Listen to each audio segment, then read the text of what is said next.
Oh, we talk on the phone every night. Love to hear your voice. Not sleeping well.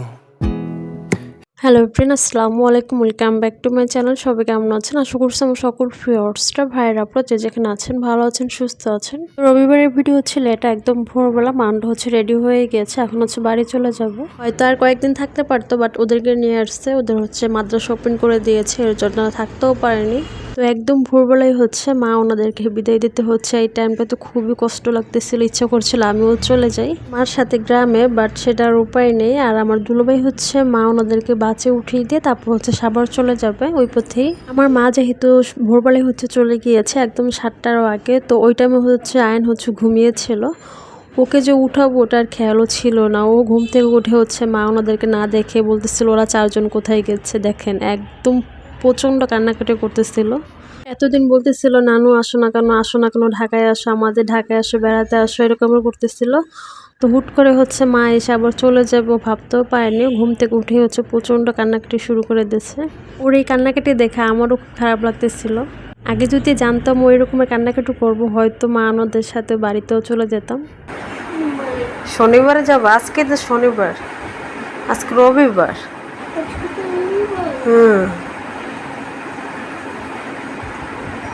নানিরা তো ভোরে চলে গেছে, তুমি তো তখন ঘুমাইছিলা। দেশে গেছে। হ্যাঁ, আমরাও যাবো না কয়দিন পরে। কান্না করো না, থাক, বুঝছো?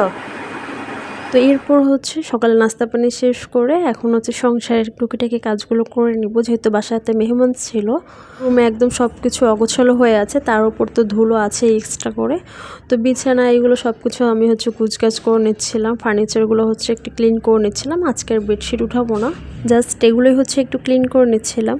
তো 2-3 যাবৎ বাসাতে মেহমান ছিল, ঘর ভর্তি লোকজন ছিল, খুবই কিন্তু ভালো লাগছিল।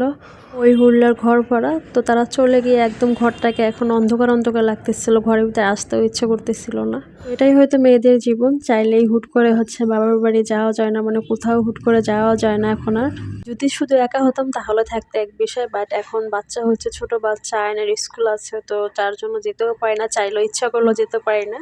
তো কি আর করার, দেখি নেক্সট হয়তো ডিসেম্বরে যেতে পারি ইনশাআল্লাহ। ডিসেম্বরে কিন্তু আয়নের স্কুলও অফ থাকবে, মানে এক্সাম শেষে। তারপর হচ্ছে একটু হালকা হালকা কিন্তু শীতও থাকবে, ওই টাইমে কিন্তু গ্রামে গিয়ে ঘুরে খুবই কিন্তু মজার হয়।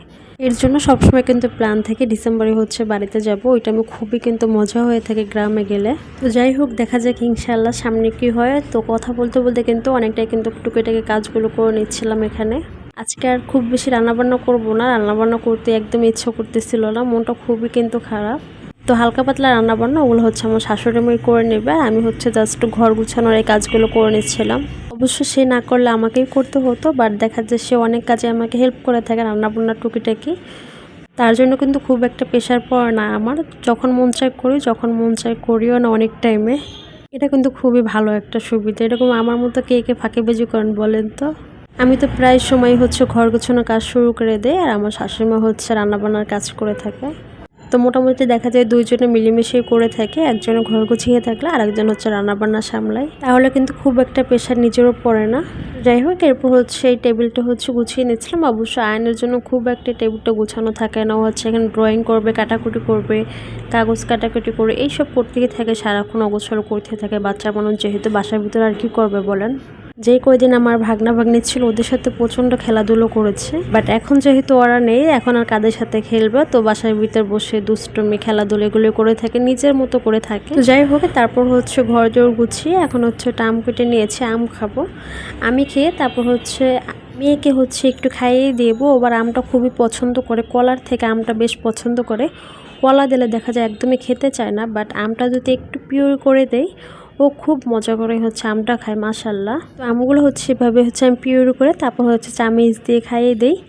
অবশ্য আমি যদি এভাবে করে একটু খিচুড়ি দেই, বাট খিচুড়িটা একদমই খাবে না। আমি খিচুড়িটা কয়েকবারই হচ্ছে ওর জন্য রান্না করেছিলাম, বাট বারবারই হচ্ছে আমাকে ফেলে দিতে হয়েছে পুরো খিচুড়িটা। একটা বারও মনে হয় মুখে দিয়ে দেখে নাই। তো যাই হোক, অনেক বাচ্চারা খায়, অনেক বাচ্চারা দেখা যায় খেতে চায় না, অনেক বেছে খাওয়াতে হয়। সব বাচ্চা যে একই রকমের হবে তা কিন্তু কথা নেই। তার জন্য কিন্তু কোনো বাচ্চার সাথে কোনো বাচ্চার তুলনা করা একদমই কিন্তু উচিত নয়। অনেকে হচ্ছে এক বাচ্চার সাথে আরেক বাচ্চা তুলনা করে থাকে, ও এইটা করেছে, ও এইটা করতে পারে না কেন, ও এইটা খাবারটা খেয়েছে, ও এই খাবারটা খেতে পারে না কেন, অনেকেই কিন্তু তুলনা করে থাকে। এটাগুলো কিন্তু একদমই ঠিক না। প্রত্যেকটা বাচ্চাই ভিন্ন, প্রত্যেকটা বাচ্চার বিকাশও কিন্তু ভিন্ন। তো যাই হোক, দুপুরে এখানে যে এখন খাওয়া দাওয়া করবো, এখানে হচ্ছে চিংড়ি মাছ ভর্তা করেছিল, আর সাথে হচ্ছে চিংড়ি মাছ দিয়ে পুঁই শাকটা হচ্ছে একটু ঝোল ঝোল করে রান্না করেছিল, আর ভর্তা দিয়ে আলহামদুলিল্লাহ অনেকগুলো ভাত খেয়েছিলাম অনেক দিন পরে ভর্তা ভাত দিয়ে। কয়েকদিন যাবৎ গোশ খেতে খেতে একদম কিন্তু বোর হয়ে গিয়েছে। তো ভর্তা, ঝাল ঝাল ভর্তা খেয়ে দুপুরবেলায় এরপর হচ্ছে একটু রেস্ট নিয়ে এখন হচ্ছে বিকালের দিকে এখন চা বানিয়ে নিয়েছি। আমি আর আয়নার আব্বু হচ্ছে একটু চা খেয়ে নেবো। সে হচ্ছে বিকালবেলা অফিস থেকে চলে আসছে, ভাত খেয়ে এখন একটু রেস্ট নিয়ে এখন হচ্ছে চা খাবো দুজনে মিলে। আমার তো একদম কড়া করে লিকার দিয়ে ঘন করে দুধ দিয়ে জ্বালিয়ে তারপর হচ্ছে চাটা বেশ পছন্দের। তো এরপর হচ্ছে রাতের দিকে এখন হচ্ছে ঝটফটভাবে হচ্ছে একটু বেগুন ভেজে নিব। দুপুরে তরকারি আছে, ডাল আছে, তারপর হচ্ছে এখন একটু হালকা পাতলা হচ্ছে একটু বেগুন ভেজে নিব। তার জন্য এখানে হচ্ছে বেগুনগুলো একটু গোল গোল করে কেটে তারপর হচ্ছে হলুদ গুঁড়ো, মরিচের গুঁড়ো আর হচ্ছে লবণ দিয়ে ভালো করে মিক্স করে এখন হচ্ছে বেগুনগুলোকে ভেজে নিব। বেগুন ভর্তা কিংবা বেগুন এরকমের ভাজা দুটোই খুব পছন্দ করে সবাই। If I could lay down beside you, I would. When nothing really matters, that's all I wanna do. I hope that you বেগুন ভাজা তো খেতে খুবই মজার হয়, বাট তেল, প্রচণ্ড তেল যায়। বেগুন ভাজতে গেলে অনেকটাই কিন্তু তেল খরচ হয়ে যায়। তো যাই হোক, তেল খরচ হয় তাই বলে কি বেগুন ভাজা খাবো না, তা তো হতেই পারে না। তো এক সাইডে একটু হালকা হয়ে গিয়েছে, এখন হচ্ছে আমি উল্টিয়ে পাল্টিয়ে তারপর হচ্ছে একটু ভাজা ভাজা করে নিব। আর সাথে হচ্ছে একটু কাঁচামরিচ আর পেঁয়াজ দিয়ে দিয়েছি, যেহেতু একটু শুকনো শুকনো ভাতের সাথে খাওয়া হবে তার জন্য। তো বেগুনগুলো কিন্তু মোটামুটি ভাজা হয়ে গিয়েছে, একদম তেলে কিন্তু চুপচাপ ভেজে গিয়েছে, যেহেতু প্রচণ্ড কিন্তু তেল যায় বেগুন ভাজতে গেলে। তো ঠিক আছে, আজকের মতো ভিডিওটা এখানে শেষ করে দিচ্ছি। সবাই ভালো থাকবেন, সুস্থ থাকবেন, আল্লাহ হাফেজ, আসসালামু আলাইকুম।